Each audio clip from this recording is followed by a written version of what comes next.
Welcome to my grandpa's train workbench. Today's video is the fifth in a series of all-metal HO scale steam engines. This is my Gilbert HO Postwar Hudson engine number 443.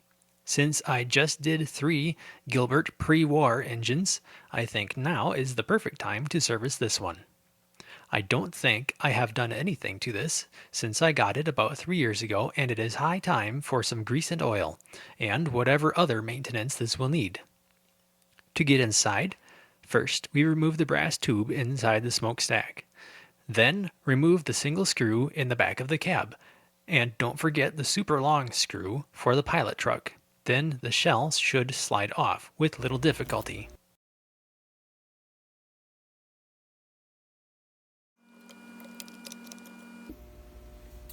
Well, here's a discovery. So I just pulled the front of the boiler out. Look at all the fluid that's on this boiler cover. That's all smoke fluid, so that means my smoke unit is probably leaking a little bit somewhere. I'll have to see if I can get that sealed up. So this does have a piston-driven smoke unit, just like the larger brothers, the S-scale locomotives. Yeah, look at all this fluid that's soaking onto that wire. So a few years ago when I first picked up this locomotive, apparently I never actually pulled it all the way apart and did a complete and proper servicing on this. I've never noticed that this motor is actually an American Flyer design. It looks like a Pitman motor, but it is not. As you can see on the magnet cap, it says American Flyer DC motor 7 to 15 volts. So that means that you could actually run this with an AC transformer run through a proper rectifier to get the full performance out of this motor. Of course, the standard 0 to 12 volt transformers, like the Gilbert made ones, work just fine as well. Also, but I noticed that the smoke unit leaks enough that these two cloth covered wires have wicked up a whole lot of smoke fluid and are completely soaked. So if I were to heat this with a soldering iron, you would get a lot of smoke. And it smells like locomotive smoke fluid, not solder.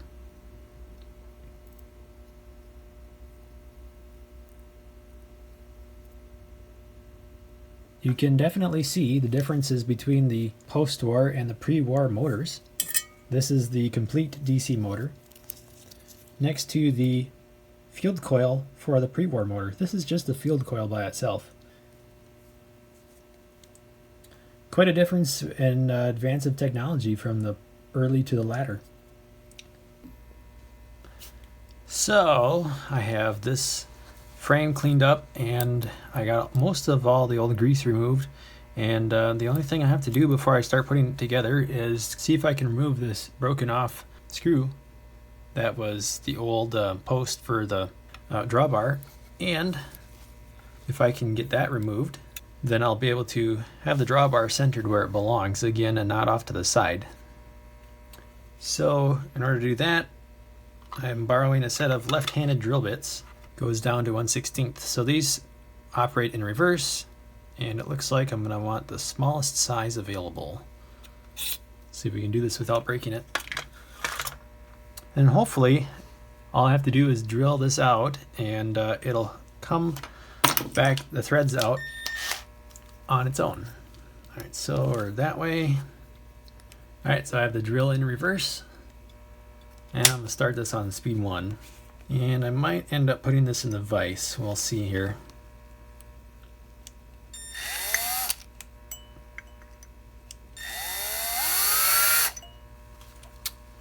Yeah. Alright, well, I'll come back when this is either success or failed. I'm pleased to announce that I had success with this. I used the 1/16 inch bit first, the small one, and then I drilled out the core, and then I used the next size up, which would be 5/64, and it grabbed this piece and it backed the threads right out. So reverse thread for the win. So now I can just run the tap through that just to make sure it's okay, and then I'll have a good working center mounting point again for the drawbar, so that'll ride down straight down the tracks. with this offset one, the back of the cab rode a little crooked.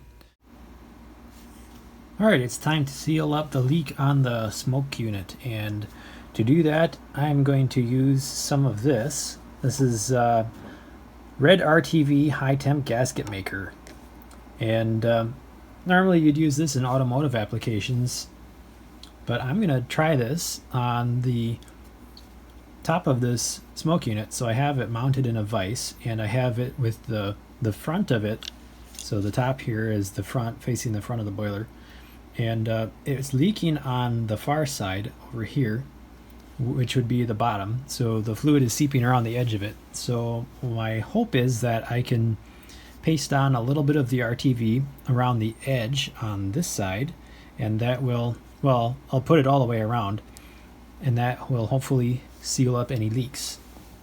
I have to be very careful with this RTV, as it is skin irritant and it gets all over everything, and once it cures it does not come off. Let's give this a shot.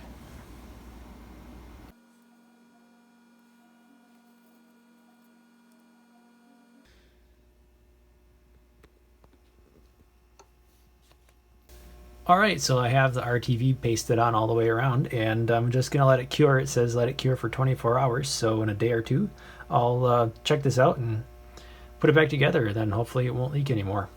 If this works, I might even use this for some of my S-gauge locomotives too.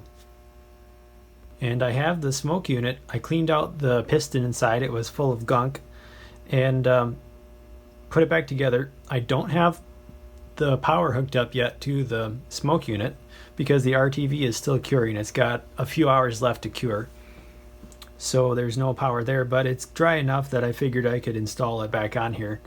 And I added a weight in this section in the cab, so the chuffing was always pretty weak on this engine, so I cleaned out inside here and underneath this cap, and I put there's a paper gasket underneath this metal cap. It has to be sealed just right for the chuff to work correctly. I actually just put my finger over the hole and the choo-choo became a lot louder, so I figured I would work on an additional piece of gasket, and I just used some of this cheap vinyl electrical tape to help that gasket material compress and tighten around to make a better seal, and I think it worked. So I have the cap with the aluminum cap, and then the paper gasket, and then the piece of tape underneath that, and the choo-choo is now a lot louder than it used to be.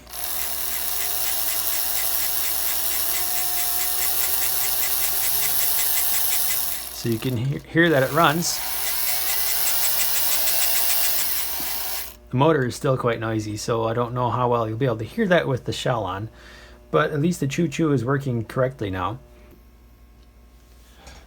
Well, so now I have the locomotive all assembled except for putting the shell back on, and I have the wires soldered back in place to the smoke unit and the headlight soldered back in place, and we're ready to test this out. So let's see how this performs now.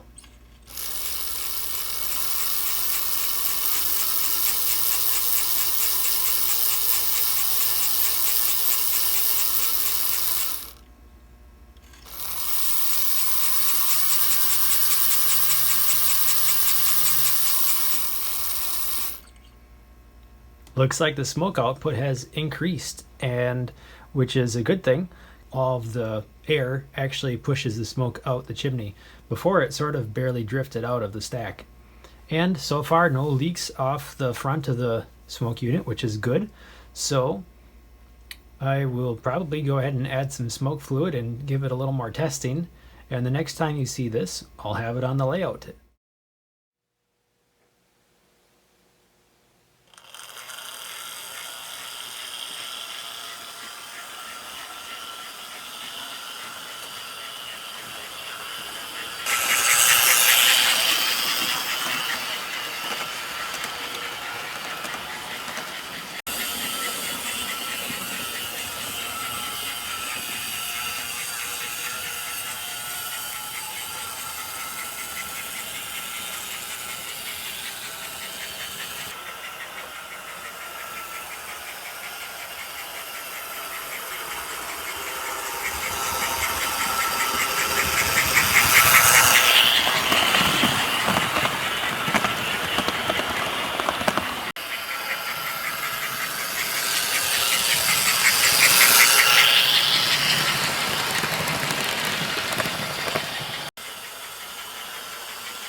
As you can see, the Postwar Hudson rides the rails with its smoke and choo-choo working great and looking good pulling the mix of vintage passenger cars. The motor on this is very loud, with all the metal gears growling loudly. It's also truly a 15-volt motor, since the last run by clip you saw was full throttle and it doesn't move very fast. Well, that's a wrap on another successful engine servicing and repair, but that's not the last time you will see this engine. In fact, this engine has been featured in a couple videos way back on my channel and will be seen again in the near future. I will be showing off my entire American Flyer HO collection soon, and there are plenty of other videos coming soon on my Grandpa's Train. Don't forget to do all the routine things, like the video, subscribe, and leave a nice comment, and until next time, thanks for watching.